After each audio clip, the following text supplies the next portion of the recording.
Hi everybody, I am back at UK Games Expo 2021 and I'm here with Peter, who is manning the Modiphius stand to have a look at what they have brought along to the show. So Peter, are you happy to be back? More than anything, it is lovely to see people again, and it's lovely to be able to show what awesome stuff we have. Amazon is great, but you can't actually pick the thing up and go. There is a certain satisfaction to just going, I like it, I want it, it's now mine, I'm taking it home, I will hug it and pet it and name it George. Yeah, and the other side of it as well, some people have gone, I didn't think it looked that good, and you hand them the book and they go, wow, is this made of bricks? And you go, yeah, pretty much. Yeah, but it's that tactile feel of holding a role-playing book or a rule book in your hand that just makes it so nice. So, question, what all have you got? What delicious goodiness do we have here? What delicious goods. We have our Star Trek 2D20 system. Pretty much everything on this side of the counter is 2D20. We have the lovely, lovely special edition of the Klingon Empire core rulebook. Ooh, kapla. You did say some of these were made in actual Klingon?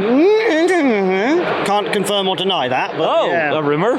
Shh. Okay. Yeah, and then moving on, we have our new shiny thing. We have the limited edition cover for the Dune roleplay game, and the Dune roleplay game and the Games Masters kit as well. I am so happy this is out, because I've loved Dune since I was 8 years old, and now people can play it and do stuff, and it's great. And we have the lovely House Carino special cover, which looks very nice next to the other two special covers they did. Now, I assume, is it the book you're talking about, or the original Patrick Stewart show? Both. Both? Yeah, Good man. I started reading the books when I was about 8. And then the David Lynch film, I watched it with my family when I was 10. And I can remember just sitting there that's not Dune. No, I had no idea what a fever dream was, but I did after I'd seen that. Yeah, and then... Swinging on? Yep, swinging on. We have Infinity, which is the wonderful miniatures war game by Corvus Belli. That is in, once again, our 2D20 system. The John Carter of Mars, once again, 2D20 system. A nice big stack of shiny dice and all of that lot. And then we get to Fallout. We get to Fallout. My heart throbs Fallout. Your heart throbs. I'm a massive Fallout fan. I will make a confession. I do not like Fallout, because there is a gentleman called Lee that I know from my local gaming group, and in 1993 he played the original Fallout. The top down. Yeah.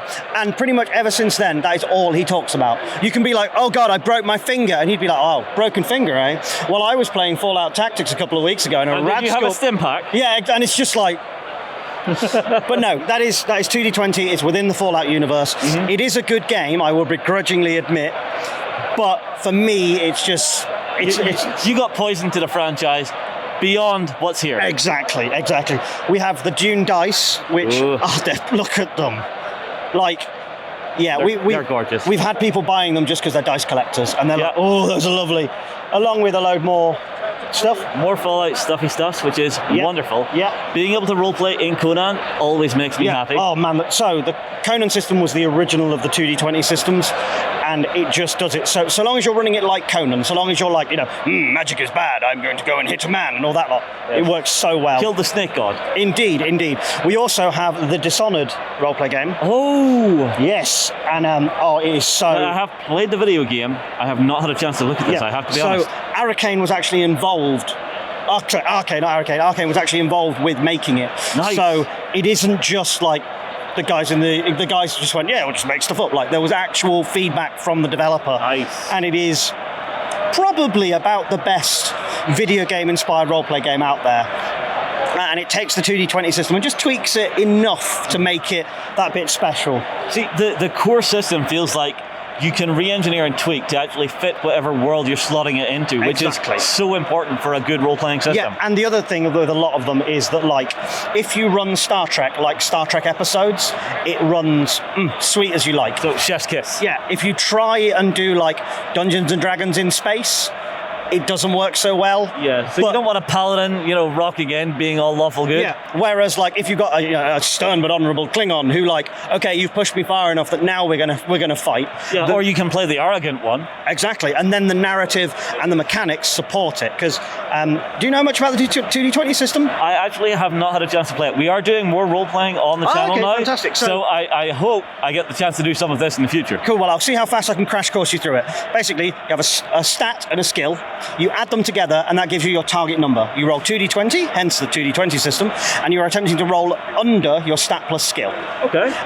Successes over what you needed generate momentum, which allows you to spend it to do other things. And if you screw up, you generate threat, which the GM can use against you. So there's a nice sort of checks and balances push, to it. pull, And I love games like that. Yeah, and the thing is that the momentum pool is shared among the players as well. So Q, like the good old 20-minute argument with my mate Steve over, no, we need to use the momentum to pass this roll. He's like, but we might have to shoot phasers later on. No, I don't care. Like, the warp core is going to explode. So it allows you to do those great narrative moments. See, I love a system that engineers those conversations with characters. Yeah. That sounds a lot of fun to me. I'm going to have to come back and maybe grab something. I'm more than happy to show you what we've got. And then down the end, we have things from other people that have been working with us. So we have like Judge Dredd in the World of 2000 AD from EN Publishing. Classic. Devil's Run, Rangers of Deep Shadow. We have Cult, which, I'll be honest with you, I didn't think Cult existed except in like photocopied pages, hand translated from Swedish. Oh, wow. Which is lovely to see. And then we have 5 Parsecs from Home, which is a solo wargaming adventure. Oh man, it is, yeah. And then to finish up, we of course have the Wall of Fallout miniatures. We have the wall out of Fallout. There we go. I'm using that was deliberate. I didn't. When you wall out through the Fallout. So we have Fallout, Wasteland Warfare, and we have Elder Scrolls. Specifically Elder Scrolls. Yeah, Elder Scrolls Call to Arms. A lot of it is Skyrim related, but it is all of Tamriel that will be covered. See, you have that breadth to explore. Exactly. So it's not just going to be Fusra Dar and we're done. I see. Anytime my mate used to kill steal in a video game, he actually used to try and Fusra Dar, but if we got a kill, he would just go Fusra, and then we go Dar. No, my memory of Skyrim is my mate going, they've got it on the Xbox 360 now. How does it run? You go, my Xbox calls fire. Well, anyway, thank you for taking us through everything that Modiphius is doing. It all sounds fun. Guys, if you're looking for a new expansive world, you have a smorgasbord of things to choose from here. And there's even more stuff on our website that we couldn't bring along with us. And also keep an eye on these guys, because they are always working on something new in the background, so it's worth keeping an eye on them on their social media and stuff. We'll move on. We will see you again soon. Thank you ever so much.